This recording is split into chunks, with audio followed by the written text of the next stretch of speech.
Hi, I'm Leslie. Welcome to the Square Dance Revival podcast, where we talk about what's working, what's not, and how to build a future for square and round dancing. Good morning. Today we're talking with John and Karen Herr. We're going to talk about round dancing, which is really exciting. So what I'm most interested in is how you both got into round dancing. I've always loved dancing. I took lessons when I was a teenager in college. I had to get into it, so I started lessons. So Karen happened to be the president at the time of the Square Dance Club. And so it's a singles club, so everybody is dating everybody. And so when I had dated a few ladies, and then I called up Karen one night to see if she was available, and so she agreed on a picnic the next day, and from that day on, we were never separated. And Karen, how did you get into round dancing? I was single, and I was going to a group, and they had a flyer for square dance lessons, and so I went and thought I was going to have to drop out because my softball season started. They encouraged me to go to this singles club, and they had advertised round dance lessons, and so this guy said, "You want to go?" And I said, "Okay." And then he never came again, but I had enough angels to help me through the rest of the lessons that I was able to finish lessons. So I continued to square dance and round dance until I met John. He was starting to play around with round dance teaching, and so we started playing around together with round dance teaching. So I started in the movement when I was 2 because my uncle was a square dance caller. But I dropped out, obviously, through schools and stuff. But it was something that when I saw the flyer, it seemed appealing to me. And so I remembered good times. And so I decided to do it again. And I'm glad I did, because it became a second family to me. I hear that a lot, that the dance becomes a second family. It certainly has for me. So what do you think scares people the most about trying round dancing? So I think what people scare is they think it's too hard. They watch people round dance, and people don't look like they're having fun. They're not smiling because they're concentrating, is what I have discovered. And then they think they have 2 left feet for some reason because they've tried dancing, and their vision of dancing is swaying back and forth from prom days and stuff. They're afraid of it because of that. Another thing is that a lot of the leaders, dance leaders, are very serious people. And we decided we want people to have fun. So that did a lot for keeping people, especially for retention, getting dancers to come back to us. A lot of the leaders are very inexperienced. In the ballroom world, they have the tendency to just say, "Watch me, and then you do it," as opposed to what we do is we show them something really easy to do, and then we make a little change to it, and a little change to it, and a little change to it, and now all of a sudden they're doing it. And so they found a very easy way to get into things as opposed to a hard way of learning. And what's so interesting to me is that I've heard so many people say that once they started round dancing, it became their favorite. We hear that all the time. And in fact, square dancers get mad because we have people that have dropped out of square dancing because they enjoy round dancing more. I square danced for years. I still can square dance. I can square dance up to a plus level. We both can. But we still enjoy rounds more than we can enjoy squares. So can you describe what round dancing is for people who don't understand it? And I have to confess that I was a ballroom dancer in college. And so when I first saw it, I thought, wait a minute, that's ballroom dancing with calling. Uh-huh. And that's how sometimes we describe it, exactly that way. Ballroom dancing with calling.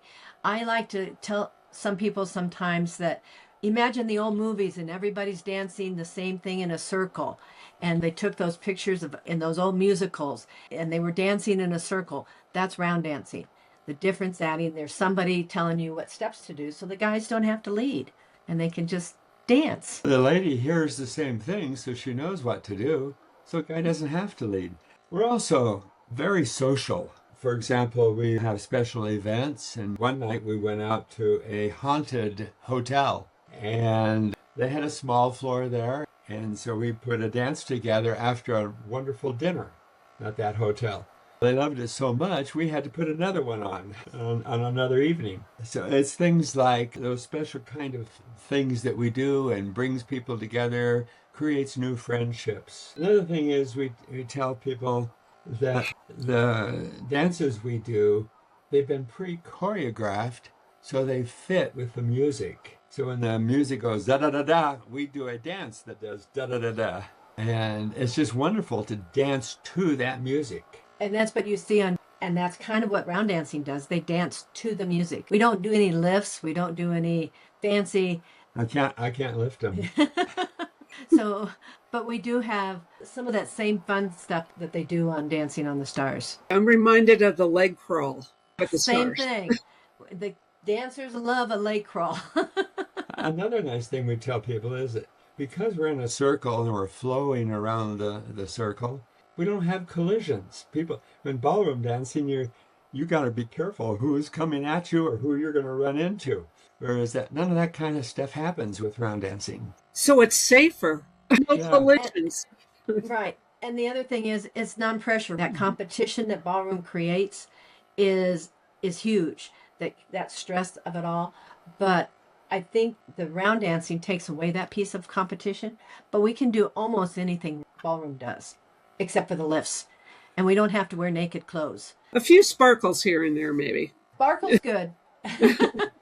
So you mentioned, John, about friendship and social interaction and community. And one of the things that we know now, and I think in the past, square dancing has probably emphasized more doing the calls correctly and what you wear, is what people are looking for is community and fun. So you want to speak to that a little bit more? There's a couple of ways to look at that. One is, you asked the question previously about what can the community do to help? And it's difficult to get out, to find a place that has a reasonable cost. And so the use of senior centers, schools, we use granges and churches, we use all kinds of things. But it's really hard to find places, and that causes people to have to drive long distances to come to the location. The other thing is, because we have special events, we can go out to places and people get to see us when we're there, such as that haunted hotel. I think the sense of friendship and community means that it's a family. And when people get sick or people are not feeling well, there's a community that strives behind them. We've had people with cancer, and people reach out to them on a regular basis and just kind of be their friend besides being a dance person. And even when there's a new one, it feels like an old face to them because it's in an environment and a community that loves them for who they are. I think that's the hugest. I think that the community is being able to be someplace and being able to say, "Oh, I know you," and that smile that you get when you walk into a room is huge. We have a couple dancers that are no longer dancing, but want to come and dance with us, and just that they don't come and dance, but they come and sit, and they enjoy the community, they enjoy the family. And I think that's a huge piece of what round dancing offers, because there are times in a square dance it's more loud sometimes, and we don't see these cliques being formed. Whereas you go to square dance clubs, there's cliques So it going can be. on. And those people, there's 10 of them or 8 of them or whatever, and they're always together. They never separate to talk to other people. Yeah, and I think that's an important point that the square dance people have also brought up, is that exclusivity and you have to be in a couple and you always dance together is not welcoming to new dancers. And that's Correct. the thing that is our mission, is to introduce people who are not dancers to square and round dancing, because we know how much we love them. And I'm an introverted person who doesn't smile a lot, but I will tell you that when I'm dancing, I'm smiling all the time because it's so much fun. And I agree, Leslie, totally. As people feel more comfortable with round dancing at their level, they will smile more. John tries to make it fun. I will say, for example, I say, "Hey, George, what kind of car do you drive?" And he says, well, I've got a Mercedes. Oh, I says, isn't that wonderful, everybody? He just offered to give his car away to whoever has the funniest face. And they start smiling naturally. When we teach, I'm the clown, surprise, and John's the serious guy. And sometimes he doesn't know what he said that's so funny. Everybody's laughing, but I make fun of him. So it's that fun, yes. And the nice thing about our club, our lessons, we encourage single people. We try to match them up when they come in. If they don't have a partner, I try to dance with them. Whether they're male or female, I'll dance both parts. People will come into the club and say, wow, there's a lot of cars out there and there's only 4 couples there when they first get there. Well, that's because those 4 couples were all singles and drove 2 cars. And sometimes the singles will come and get attached to a person for classes, for that set of classes, but they may change for the next set of classes. And because I came from the singles world, I'm much more aware of that piece of it, because I had to find a partner. I danced with a guy. Every tip was a different guy. And Tuesday nights was one guy when I went out to a round dance, and Thursday nights was a different guy. And when I went out to a square dance on the weekends, it was a different guy type thing. On the very first night of beginner lessons, I start searching the room for reactions, how people are reacting to me. And I look for someone who I can make fun of. And I'm very careful about choosing that. And I do little small things to see how they react then. And pretty soon, that guy is coming after me. He's going to do whatever he can to make a joke of me. And everybody starts participating in that effort. And it creates that camaraderie that we're all working against John. And when people are having fun, they learn faster. It's remarkable the difference when they're having fun. We never allow something to go to the point where it's not fun anymore. If it starts becoming hard work, we stop it and do something else. That's the nice thing about rounds. There are so many figures that we can go, oh, let's put that one on the back, I want to say the back patio sometimes, and then we go on to something else, and then we bring it back again in the future so that we do get it covered. Our married couples will go and dance with, the guys will go dance with her while she's there. And there's no threat of that jealousy that can happen sometimes. So when we see people fighting with one another, because everybody learns differently. And so we go over and we listen to this person, and then we listen to the other person and say, okay, we see there's 2 sides to this. And so we give something for this person to work on, and we give something else for this. So both of them have to work on something different. Yeah, and I liked what you said about fostering an environment where people are interacting in a fun way, because I think particularly in today's world, we have so much division over politics and religion and all that kind of stuff. And we just need a place to go that we can be with people who may not agree with us on any of those issues, but we still have fun because we're people and we need it. And I think it's like some people say, and even for us, sometimes it's like, we really don't want to go. It's like, do I have to get clothes on and get dressed up a little bit and get in the car, and we have to drive an hour to the dance event? Do we really want to do that? But the minute we walk in that door, everything was left behind. And is the minute somebody says, hey, Karen, how are you doing tonight? Or, wow, what's going on? And I try to put down on the sign-in sheet, today is National Whatever Day. And I try to find the craziest thing I can find in the calendar. And people always comment. And it just helps people when they come, they say, oh, I really didn't want to come tonight, but I'm so glad I did. It made me not think about things. Several people have said, I was in the middle of a huge work job and I didn't want to come because of that work job, and it was just pulling me down mentally and physically. And I came, and I don't think about that for the hour and a half, 2 hours that I'm there at your group. And then I can go with a fresh face when I go back tomorrow.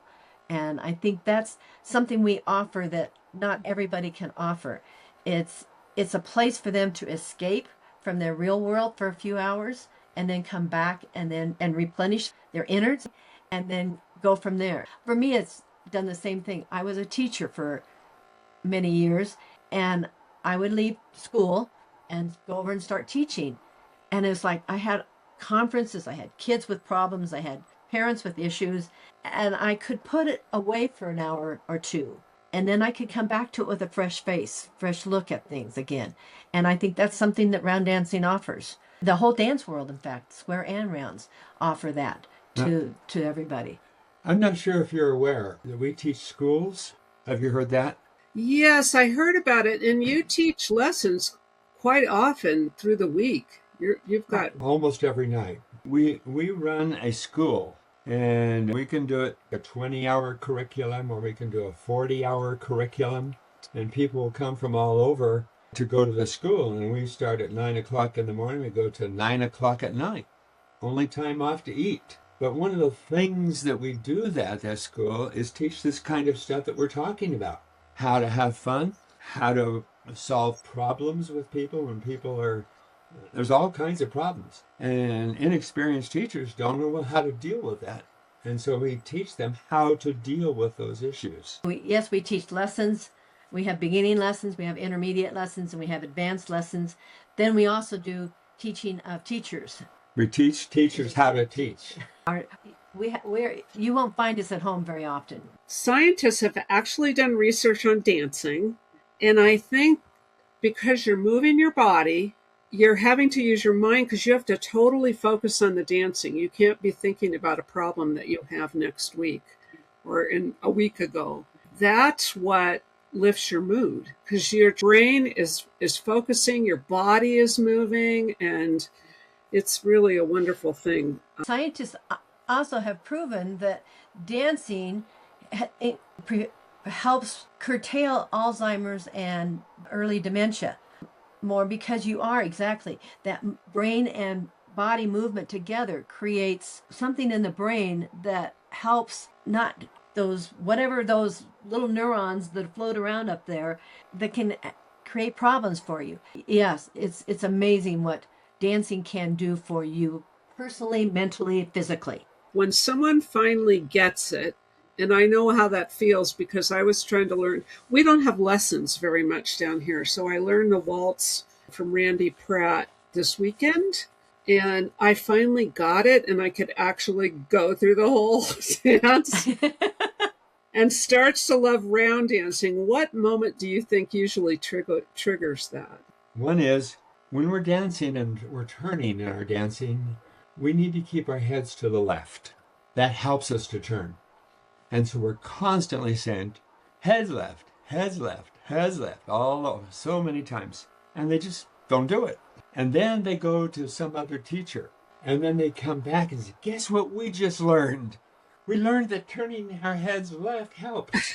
And they're all excited about it as if we had never mentioned it. And it's amazing. Another thing, when muscle memory kicks in, when we do something over and over, our muscles be accustomed to do that. And then that enables them to do something else. And that expands slowly so that your muscle memory becomes more and more capable. So people can pick up a brand new figure much faster later than they can early. It's like riding a bike. It's that muscle memory that created that. And so all of a sudden they realize they're learning faster than they've ever learned before. They're picking up figures quickly now, where it took them a long time before. And that's exciting to them that they can do that. Another thing is our very first night at beginners is we'll teach maybe 10 different figures how to do them. And they learn all of them. And I can just mix them up and say, now do this one, now do number 2, now do number 3, now do number 1, now do number 8. I string them in a random order, and they're dancing as if I had a formal dance. And they walk out the door saying, I can dance 10 different figures in one lesson. And it's exciting to them. And I think the other thing is you felt accomplished when you did that. You had that, you got it. And you can watch around the room when that aha button comes on. Like, aha, I got it. And immediately when I see that, I run over and say, wow, you did that, because I reinforced that feeling that you had, plus Somebody noticed that I got it. And I think that's huge. When you get your first compliment from someone else, they go out dancing somewhere else, and someone comes up and says, "Wow, you guys are great dancers." Guess what that does to you? Makes you want to come back and do some more. Exactly. What do you think scares people off from round dancing? I think it's still the fact of there's so much to learn. When you take lessons, for example, you learned waltz, but you learned this much of waltz. It's scary to think that waltzing is this much. And not only do you have waltzing, but you have cha-cha and you have rumba and you have jive and you can, everything that ballroom does, we do. And it's overwhelming to think about that. It's so hard to do it. It's like square dancing. When you first started square dancing, you learned maybe social square dancing. It took 13 weeks to learn the first part of it. Might have taken 6 months to a year before you even started to dance in a club. We try to help that. And that's overwhelming. That's scary at times to think I have to spend my whole life learning something, and it's just overwhelming. But we try to help because on our lesson nights, we always are constantly trying to do dances after the fact.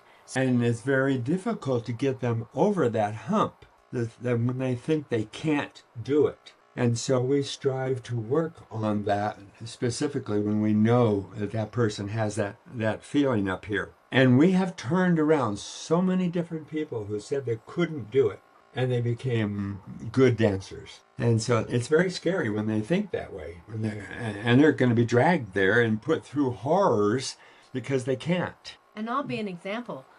My mom took me to tap dance lessons when I was 6, 7 years old. I think all moms do that to their daughters. Sign them up for dance lessons, send them up for ballet lessons, send them up for whatever. The first night, my mom came to pick me up, and the teacher pulled her aside and said, "Don't bring her back. She's not ever going to get this." And so I had that in my mind for so many years that I was never going to be able to know how to dance because I got kicked out of tap dance lessons when I was 7. I learned in a totally different way. So it took me a long time to learn to round dance. But luckily, I enjoyed the social piece of it. So therefore, I stuck with it. But also, I had good instructors that allowed me to learn in the way I needed to learn. And I think that's what we do too, is we tap into how they learn.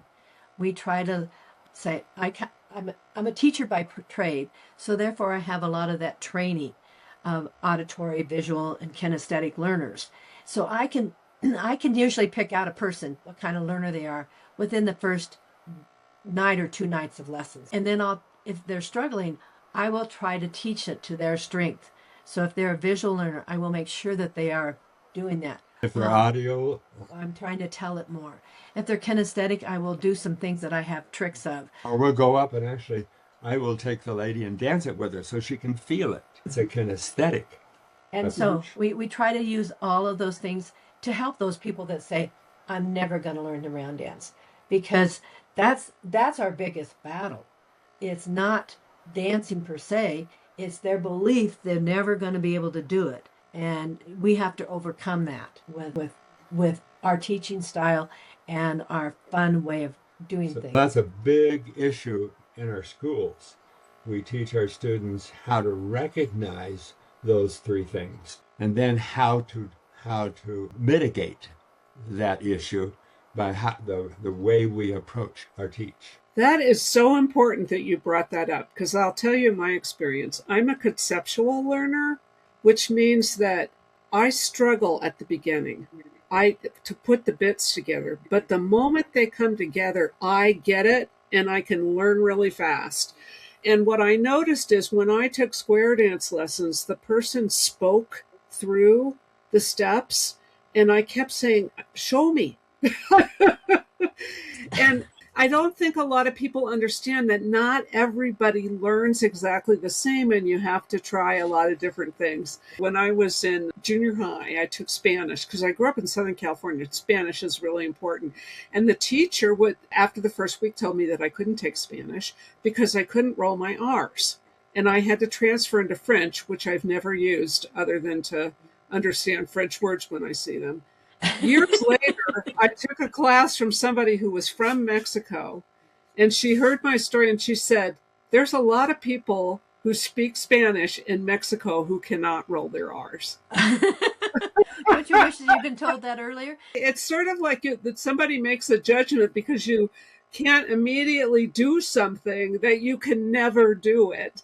I've heard people say that, oh, I can't dance, I can't do this, I can't do that because somebody told me in elementary school that I wasn't good at it. And Exactly. I do. It keeps people from joining square and round dancing. Exactly. So. It prevents a lot of, and luckily I had an uncle that was a square dance caller, and when I said that I was thinking about taking square dance lessons, he was so thrilled that I was getting back into it again and doing that. He said, Karen, you'll have a good time.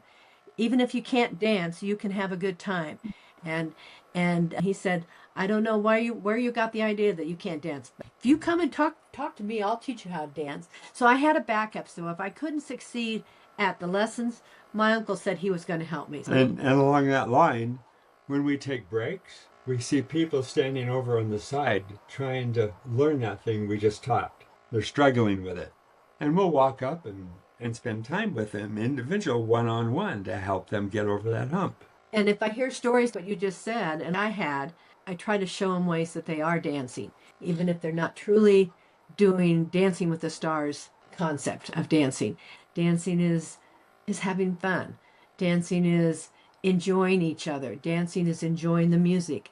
And somebody said the other night, and they said they hadn't been there for a few weeks, and she said, my heart just needed to hear this music. And I thought, well, that's exactly right. The music provides that attachment, and they have proven over and over, science has proven music has a tap. So let's talk about music. What kind of music can you expect to hear in round dancing? I'm glad you asked. I play music I would never play otherwise. You'll hear pop music, you'll hear classical music, you'll hear Perry Como tunes from the back of the old days, you'll hear Ed Sheeran from the new days, you'll hear Miley Cyrus, you'll hear Britney Spears, you'll hear Andy Williams, you'll hear Tijuana Brass, you'll hear... And the old Tennessee Waltz. So from the old-fashioned to the very modern, we try to make sure we cover all of that. And it's really cool because I want to say the older days of rounds, we were limited to records, and the records only did certain music. And so when MP3s and when the Shazam came out, when iTunes came out, when all those things came out, music opened up, and we can do so much more music. We started doing music from the Beatles and from the 90s music, and sometimes I'm going, I can't believe I'm listening to this music because it's not my style of music, but somebody enjoys it. And we have music that we play that I just kind of roll my eyes at, go, why are we dancing this one? But people jump to go do that music. Flowers by, I can't even remember, is it Miley Cyrus? Now, I know you're interested in youth. One night we were invited to teach at a church. And how many couples of youth did we have? 50 plus? We probably had over 120 It was a kids. lot. 120 kids. It was full house kids, all teenagers. And knowing what I know about kids, we started off as fast as I possibly could. I taught them as fast as I possibly could. And I ran them into the ground. And then I said, you guys need a break. And the leaders came to me and said, no breaks, because they'll never come back. I said, yes, they will. When the break was over, they were all back. It met their need of moving fast and doing things quickly because they learn so fast. And we used music that was appropriate. Modern music. For them. And that's hard. We're not 20 teenagers anymore. What music is there out there? So we took some work to do that, but it was fun. It was fun to watch the kids. So they learned swing. Jive. So, but you change terms to fit your audience. What's swing? It's nothing but jive. Oh, you're old? It's just Lindy. So you just change the words to fit them because of where they are in their generation. Waltz is waltz no matter what generation, but some of the others, they want to learn samba, they want to learn salsa. Round dancing provides all those, and that's where kids are. the younger people are. And what we have found is if you give a youth a good experience when they're young, they get involved with college, they get involved with families, they get involved with different things. But if you give them a good experience, when their family is gone, they will come back to dancing. They may not be able to do it while they're raising a family, but they will come back. But Yeah. the kids' lifestyles take them over, and it's okay. But if you give them a good experience, they will be back because they will remember that. I don't know if you've seen our podcast with the Lang family, but what they did is they brought their kids with them. They have I think it's 22 or 23 people in the club under 25. That's wonderful. There was a round dance group up in Northwest Oregon, the Dancing Jewels, and they were amazing round dancers. They put all of us to shame, and they were between the ages of 15 and they had to be kicked out at 21. So, yeah, and they had probably 100 youth involved with that group. So if you give them what they want, they'll come. It's kind of cool to do, but you have to meet them where they are, not where we want them to be. And what's trending right now among younger people is dance clubs. One of our things that we're doing is on April 26th, when the Colorado Round Dance Association has their spring dance, we're going to film some short interviews to put on social media just to introduce people to the idea of round dance. And we have tapped into the available younger round dancers so they'll be interviewed as well. A lot of people know what square dancing is, but they have wrong assumptions about what modern square dancing is. Exactly. And round dancing, I think there's people who don't even know what that is. We've always said it's the best kept secret in the world. And if we could figure out how to get that secret out, it would explode. But we haven't figured out how to make the secret go. We're going to try, and it will take a long time, but I think it's worth the effort. What would you like to say in closing to clubs and round dance cuers that are trying to get more people to take round dance and start round dancing? One of the things that strikes me is many clubs discourage round dancing. When you go to a square dance club, they often won't have rounds at their square dance club, or they'll have limited rounds at their square dance club. That's not promoting rounds. I think if we can make round dancing more accepted in the square dance world, that would help, because then they're more apt to come to round dance lessons from the square dance. We also, as round dancers, we need to encourage people to come and dance with us that are off the streets and then send them to square dancing. We need to create a two-way street between rounds and squares. We would get all of our round dancers from square dancing. But I think times have come now where we have gotten round dancers off the street. We've gotten round dancers through different methods of advertising and marketing that we've tried. And it's been successful. But you also need to have a two-way street going from the squares and the rounds. At our school, we have one section just on marketing. So we'll spend a couple hours just talking about how to market. We go to our International Association of Round Dance Teachers. We go there every year, and all the teachers come there, okay? And we've taught them many times there how they can increase their numbers. And what's interesting is they do not want to spend money. And you do have to spend a little money to make money. We went to Google Ads, and we went to other places where we had to spend money. We paid $250 to put an ad out. But we got 2 couples out of that $250. And they only have to come to 10 dances, and we've recouped our losses, right?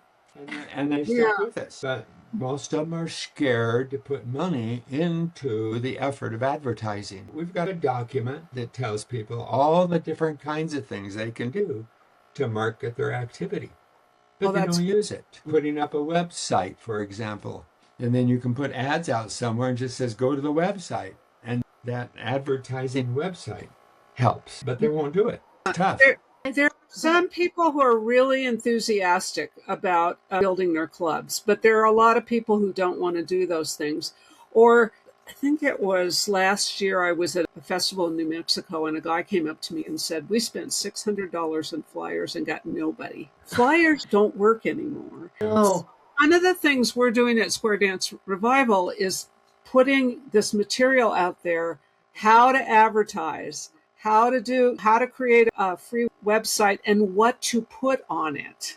I'll have to tell you, I went to a district website in the Midwest, and their opening thing on the top of their homepage is memorials to people who have died.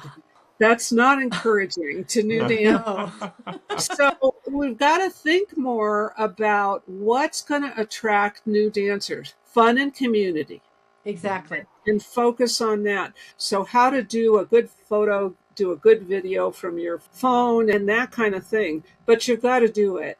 And it's more about consistency than putting in a bunch of hours at the beginning. Just do Exactly.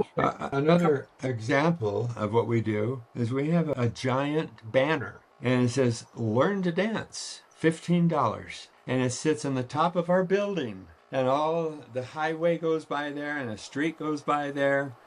Now, what would it be like if we had those banners everywhere? They cost about between $50 and $100 to make them. If we plastered the area with those banners, we get all kinds of phone calls and people off the street from that. So I think the biggest thing we can do is work at having fun, work at providing an environment that's welcoming to all dancers. And so that I think it's important that the squares welcome the rounds and the rounds welcome the squares, because it's not a division. It should be a family together. And I see too many times the division between the two, the contrast. Yes, there is a time and place for squares and rounds to be separated, but there are times when squares and rounds need to come together, and encourage that to happen for both sets type things. So I think that's the biggest thing that can happen. I think we also need to be open to new ideas and open to welcoming, because youth can scare people. I think it's being open to welcoming the youth and not being afraid of that. Welcoming singles, because more and more people are single. Or families. Or welcome the families as a family situation. We've been told that our group is welcoming, and they said, what did you do to your group to tell them to become welcoming?